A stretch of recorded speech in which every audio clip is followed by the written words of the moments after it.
Chinese Cinderella by Adeline Chapter 9. Chapter 9 Chinese New Year. We had been looking forward to Chinese New Year for weeks. It was a holiday not only for all the school children in China but for all the grown ups as well. Even father was taking off 3 whole days from work to celebrate. For the first time since our departure from Tianjin, a tailor had come to our house to measure everyone for new outfits. In China, new clothes were worn on New Year's Day to signal a new beginning. On New Year's Eve, Father and Niang summoned us down to the Holy of Holies and gave us our new clothes.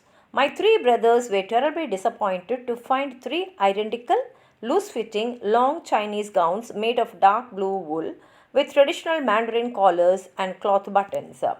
Big sister was handed a padded silk Chinese kukwa.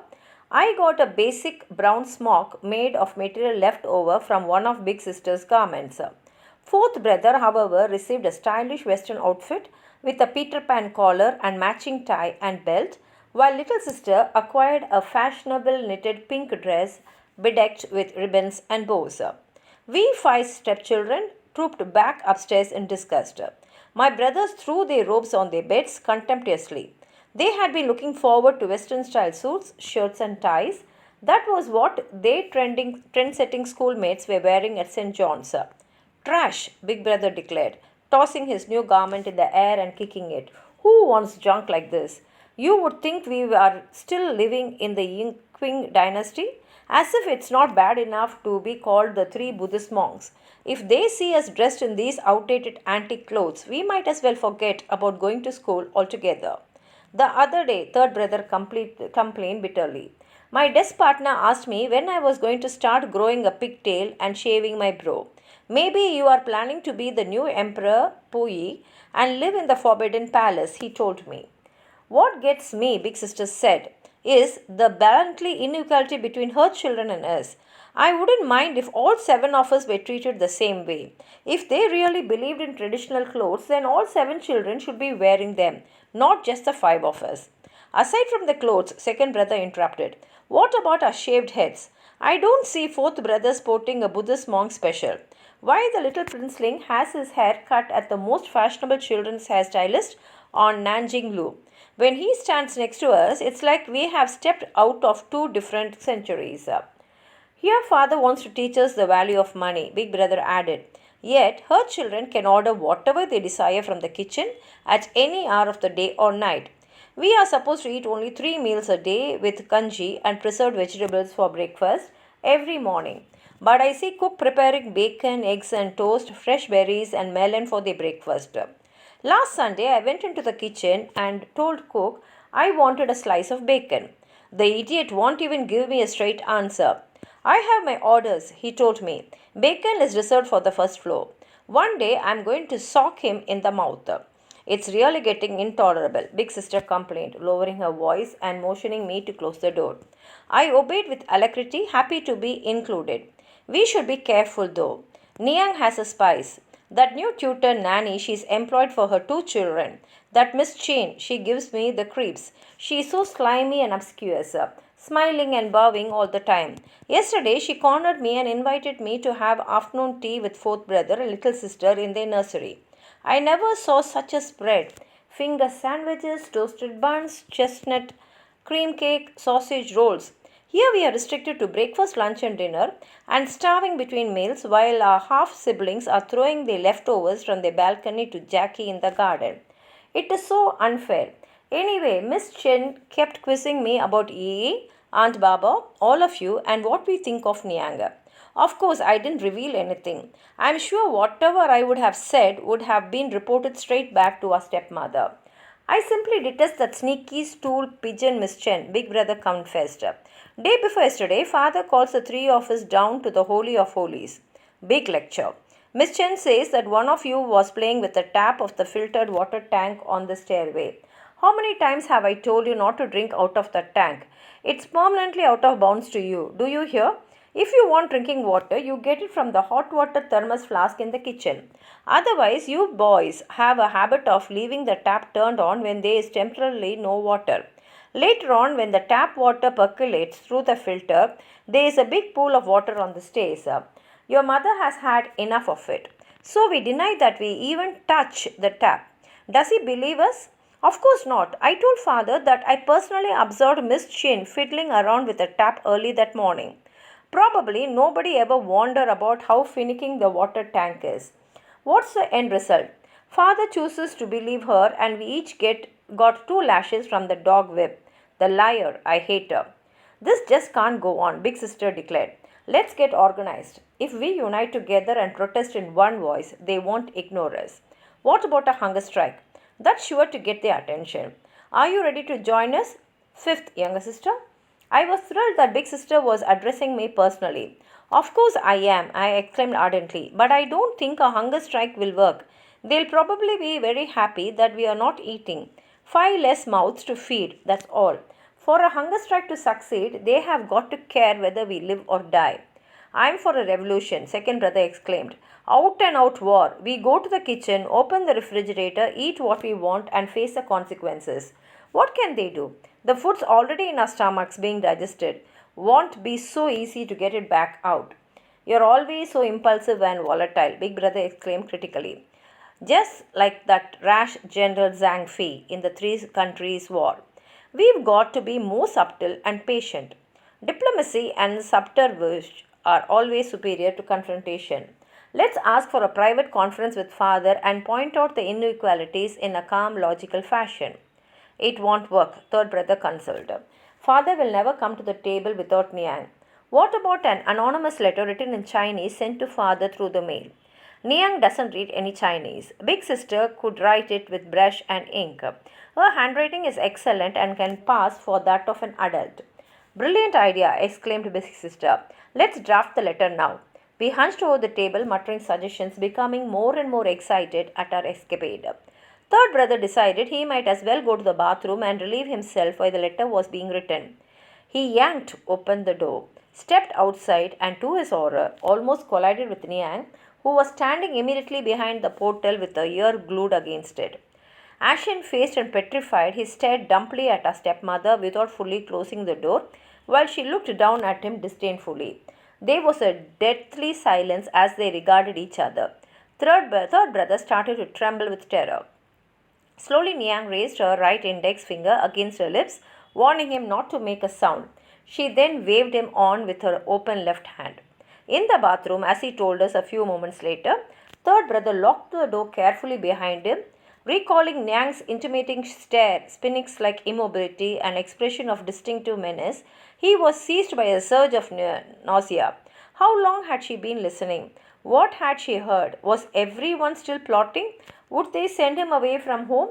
Where could he go? He vomited again and again, rinsing his mouth out over and over at the tap, dreading the moment of truth. If only he could postpone his return indefinitely and stay here forever. Alone? Uninvolved? Away from everyone? Behind a locked door? A thought suddenly hit him like a blow. What if Niang was still waiting for him to go back? Could his absence be construed as a deliberate warning to the others that something was afoot? How long had he been away? He felt his mouth go dry as he quickly flushed the toilet and stumbled out. His legs seemed to keep buckling under in an extraordinary way. He hurried back and noticed at once that no one was standing outside his bedroom door. A wave of relief washed over him. True, the door was still slightly ajar, the way he had left it. But Niang was no longer there. He could clearly hear the murmur of big sister's voice, tinged with purpose and excitement, drifting down the corridor. Niang must have caught every word. He returned and collapsed in his seat, absolutely drained. It's over. We are doomed, he cried tremendously, quaking with fear. In a leaden voice, he related his encounter with Niang outside the bed door. A profound, uneasy silence came over us. We stared at each other, dumbfounded. Slowly but methodically, we set about destroying all the draft copies of the incriminating anonymous letter of appeal to father. Big sister tore the paper into shreds while muttering, "Deny everything," over and over. Big brother lit a match and reduced the whole lot to ashes, which were scattered outside the window. When the dinner bell rang, we trooped downstairs stockily to face the music, telling each other we were in this together and would resist with a united front. We were prepared for confrontation. but dinner came and went without incident. In fact, Niang seemed more cordial than usual, reminding us that the next day was Chinese New Year. We should dress in our new clothes. As a special treat, we would be served a salted duck egg for breakfast. Then father would take us for a drive in his motor car along the Bund, the grand embankment along the river, ending with a visit to Grand Aunt's Bank at 480 Nanjing Loop, where we had all been invited to lunch. When we returned upstairs after dinner and still nothing had been mentioned, we could hardly believe our good luck. We began to question third brother's sanity. Had he imagined that Niang had overheard us? But he stuck to his stories. Perhaps he suggested darkly, we are being kept deliberately in a state of uncertainty because that's what Niang most enjoys, the cat and mouse game.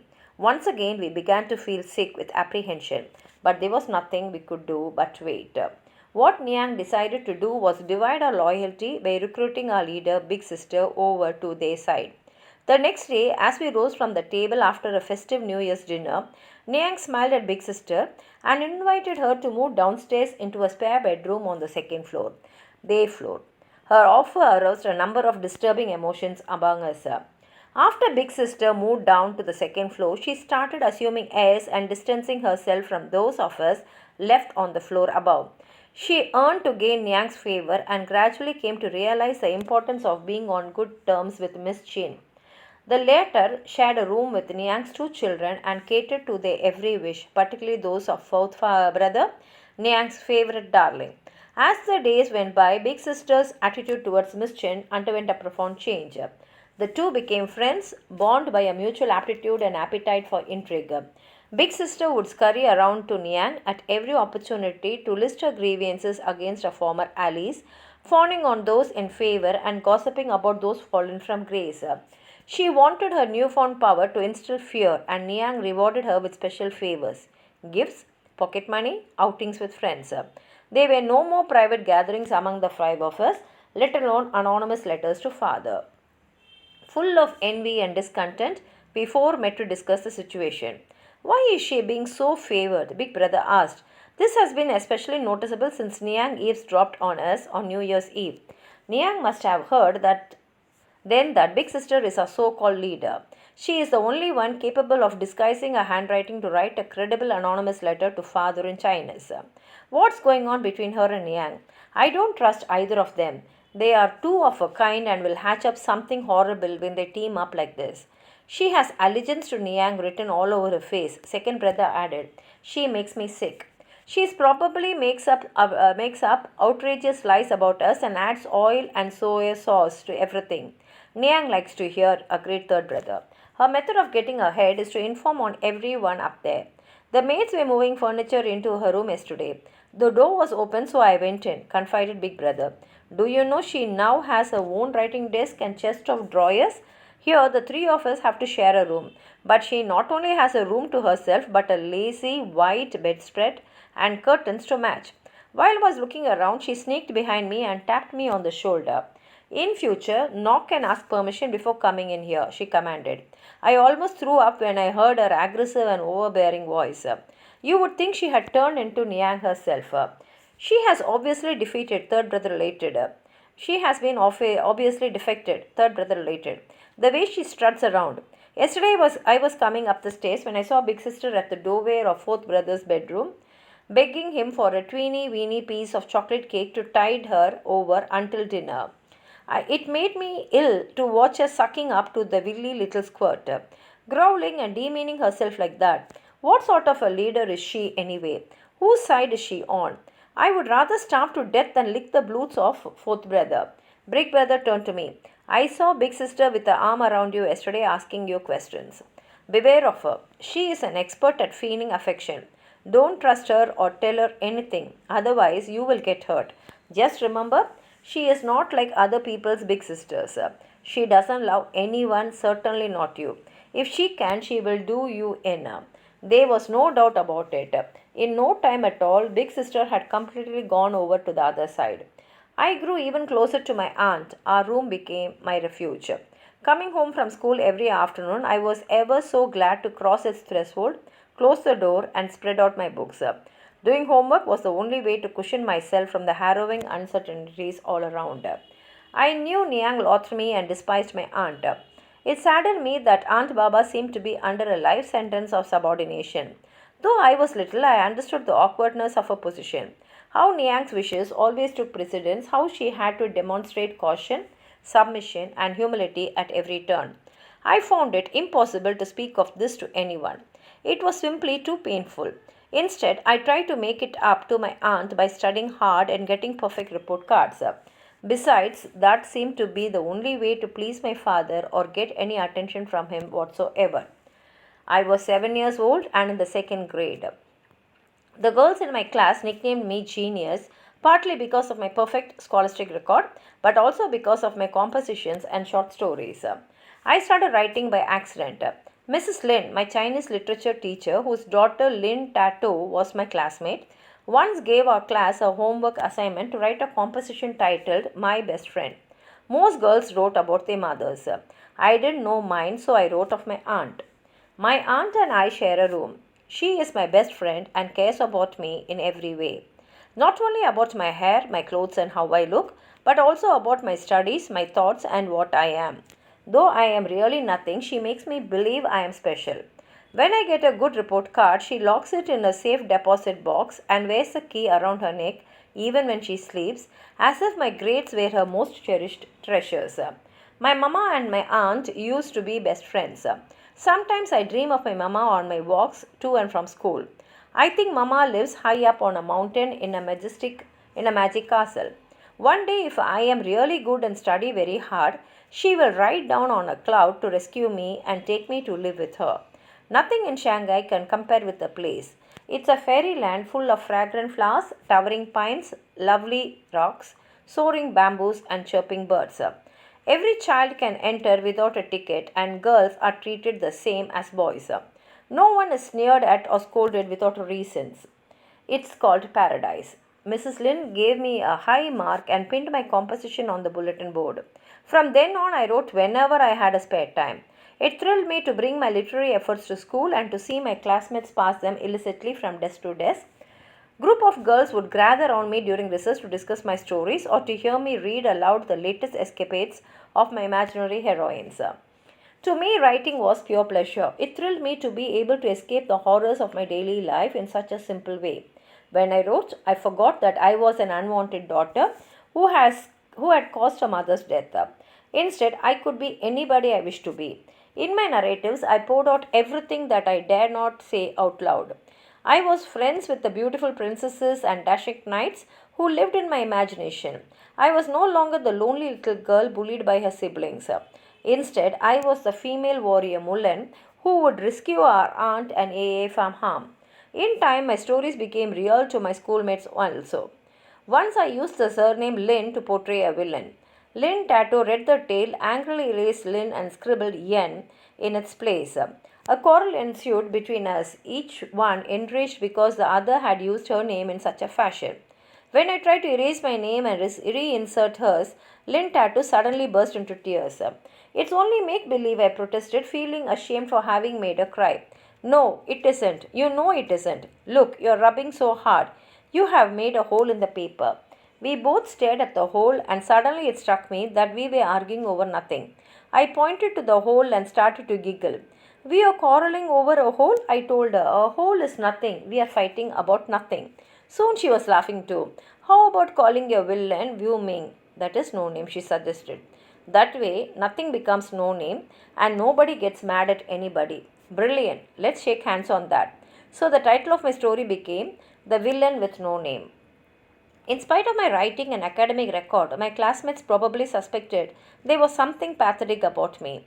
I never spoke of my family, neither issued nor accepted any invitations outside school, and always refused to eat the candies and snacks brought by my friends. My hairstyle, shoes, socks, and book bag did not inspire envy.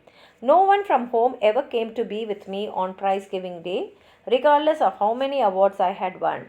They didn't know that in front of them I was desperate to keep up the pretense that I came from a normal, loving family. I couldn't possibly tell anyone the truth, how worthless and ugly Niang made me feel most of the time, how I was held responsible for any misfortune and was resented for simply being around, How my mind was racked with anxiety and constantly burdened by an impending sense of doom. How I simply loathed myself and wished I could disappear, especially when I was in front of my parents. The worst of it was that I could see no way out. That was why I found it hard to fall asleep and sometimes still wet my bed. But if I tried to be really good and studied very, very hard, perhaps things would become different one day, I would think. Meanwhile, I must not tell anyone how bad it really was. I should just go to school every day and carry inside me this dreadful loneliness, a secret I could never share. Otherwise, it would be over and father and Niang would never come to love me. Thank you.